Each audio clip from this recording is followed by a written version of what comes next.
So I kind of wanted to come on here and talk about my position on zoos. I've been getting a little bit into some dicey waters, at least in the community on Twitter and Discord about this topic. Number one, because I don't think we should abolish them. Um, and number two, I, I potentially think that they're actually a very good thing. And yeah, I guess a lot of other vegans don't really want to hear that because technically it is a commodification of animals, and it could very well be argued that it's also a rights violation. So I, I guess we'll need to dilly dally a little bit. Uh, I kind of want to share my foundation of.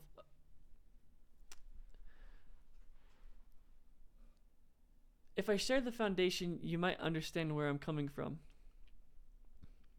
So, the end goal for me is well being.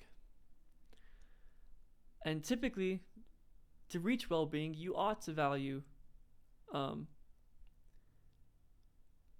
people's rights.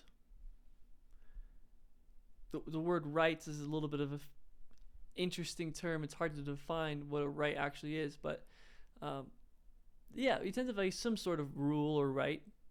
Um, and to reach well-being, you might also value the decommodification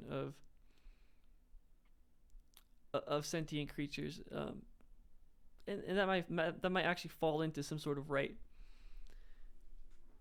But typically, when you commodify something, it's going to suffer. Okay, but if it were the case that the commodification of something actually increased its well-being, would our position change? Is there something about the commodification inherently that's wrong? Or is it what the commodification does? And for me, it's what the commodification does. Okay, so I guess in the human context,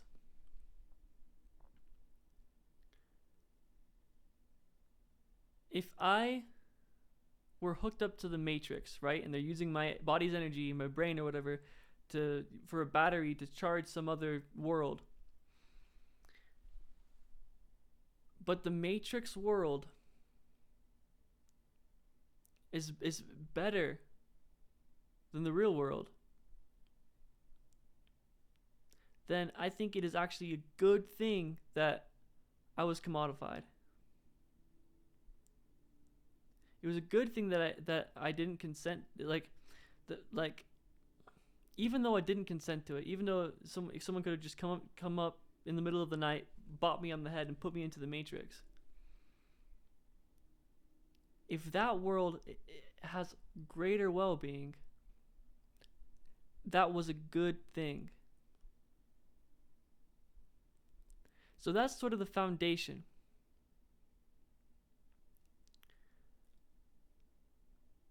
Okay, so this is where it gets interesting. Is we ask the question, is that the case for the zoo?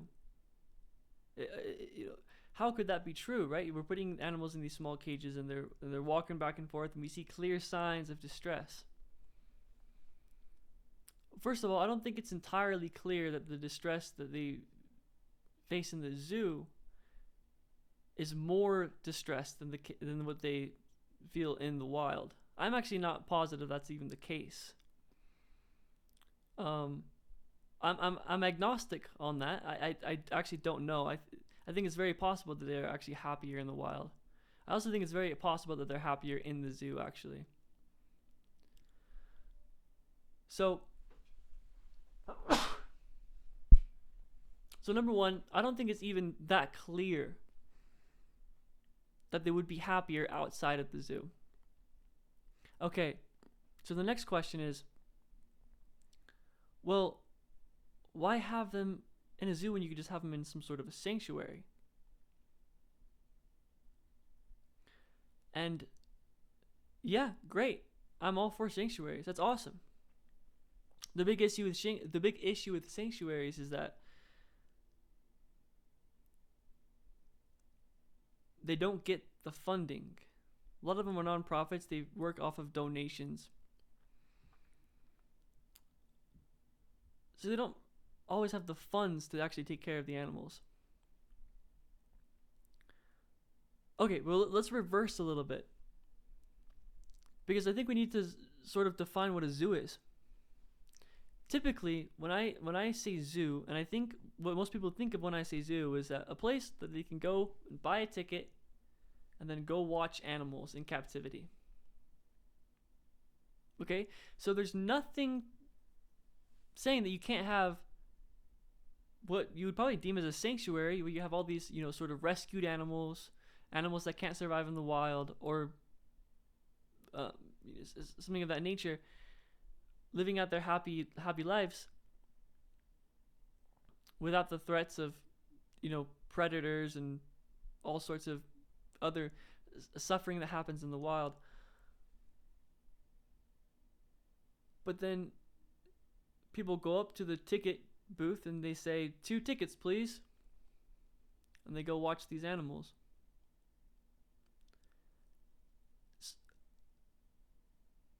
So now you have a sanctuary, which I think most of us would deem as something that's good, right?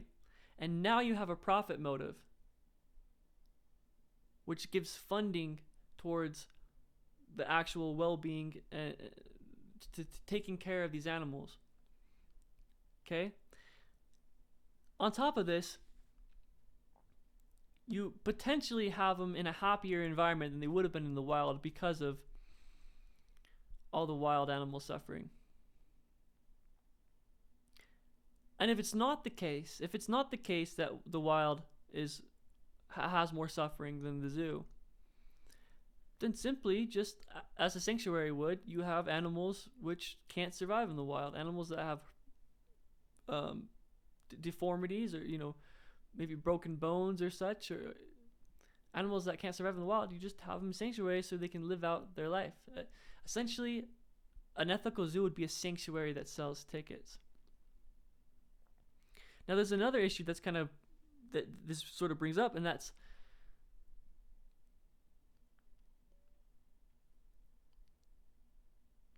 it relates back to the first question, but it's, do animals actually feel do animals feel distressed when they are being watched? And from what I can tell, actually, I don't think they do. I don't think they care. It seems that some of them do. It seems that some of them do care. But it's like, does the suffering from them caring outweigh the suffering where they would be in the wild? Especially if they can't survive in the wild. Or the suffering where they don't have enough funding in sort of a non-profit sanctuary. Okay. The next issue. This is kind of sort of a big topic. The next issue is, okay, so very good. Maybe zoos aren't the best, but maybe they are the best relative to the other situations. So then why would you breed animals into existence to be in the zoo? Right, we see all these like AZA accredited zoos that are breeding animals into existence. Well, the first thing to think about is perhaps. So I believe in the human case, it is better to have existed than to have never existed. I'm not an antinatalist. In fact, I'm pretty pro-natalist. And I'm wondering if that's also the case in the animal world as well. Maybe it's better to have existed than to never have existed. So maybe it is good that we are breeding these animals simply because now they can experience well-being. However, it may be the case, because also in the human context, if you know that your child is going to have some deformity or some sort of issue where they are going to experience extreme suffering, you might actually want to think about how that's weighed. It's like, okay, well, if they exist, is their suffering actually going to probably be higher than their well-being? And in that case, you probably shouldn't have the kid. Okay, so does the suffering of existence for the animal in the zoo outweigh the well-being that it will receive? And that's a question we need to figure out. And I'm actually not I'm actually not confident either way. I don't know. I do not know. Um, and one of the reason being is because so in the wild we have all these animals, and what's sort of integral to their well-being is the ecosystem. You start messing with the ecosystem, you start messing with wild animal suffering. Now we can mess with the ecosystem here and there. Human intervention in and of itself is not a bad thing.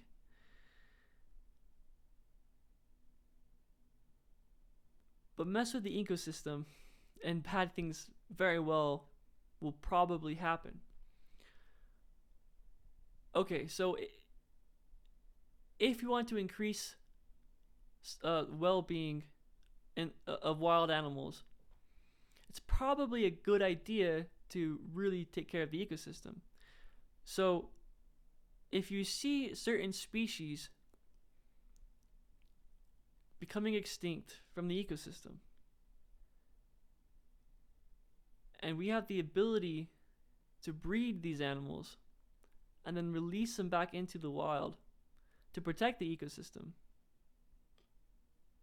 not because we care about some species for some arbitrary reason, but because we care about the ecosystem, because the animals within the ecosystem suffer if the ecosystem is lost. So potentially, and this is sort of based off of wild animals actually, that animals existing in the wild is actually better than existing in the zoo, or that it's actually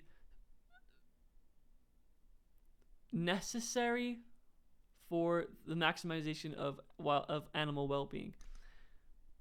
That's sort of what a lot of this breeding sort of thinking I'm doing is based off of. So I actually don't think it's entirely clear that breeding animals into existence with the zoo is entirely bad. I don't know if it's entirely good either. I think I probably lean that it's probably a good thing. But I don't think the case is actually clear, because I don't know. I don't know if it's clear.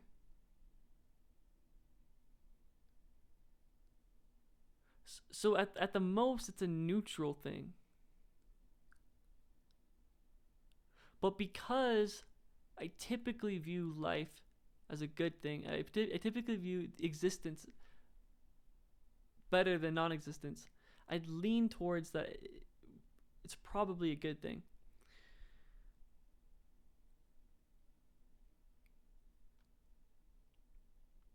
So I guess to rehash, I've done a lot of rambling in this video, but I just wanted to kind of get my thoughts out. I care about well-being. I don't care so much about whether or not I'm commodified, let alone whether or not an animal is commodified, or whether or not my rights are violated, or whether or not an animal's rights are violated. I care about well-being. I think it's entirely possible that the well-being in a zoo is actually greater than the well-being in the wild. I think it is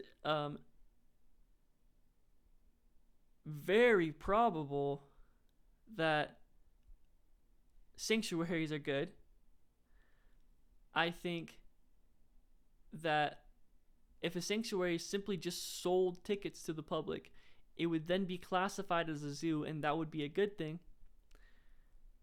I don't think it's entirely clear that breeding animals into existence, breeding animals specifically into, what's the word I'm looking for? I literally just used it. Breeding animals into not the wild, into cages. I don't think it's entirely clear that that's a bad thing. And I think it's actually, I lean towards it could be a good thing, actually. And so that's kind of where I land, and I'm sure many of you actually disagree, but oh well, I guess. Whatever.